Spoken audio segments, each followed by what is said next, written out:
Hi everyone, welcome to part 3 of Diwali.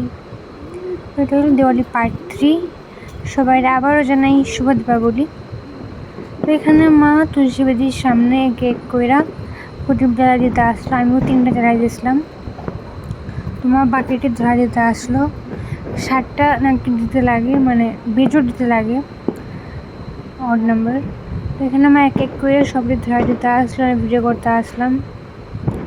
আর চারিদিকে আলো plus অনেক বাজি ফুটতে আসলো। তো আমি একটু পুরোটা বাড়ি আবার দেখা যেতে আসলাম। খুব সুন্দর লাগতেছিল, চারিদিকে লাইট টাইট লাগানো। উপরটা এমন দেখতে লাগতে আসলো, খুবই সুন্দর।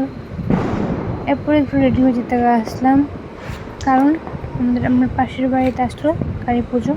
তো ওখানে যাওয়ার লোক রেডি হয়ে গেলাম। এরপর ওখানে গিয়ে কী তাহলে দেখাবো next part. Thanks for watching. দেখা হচ্ছে নেক্সট পার্টে।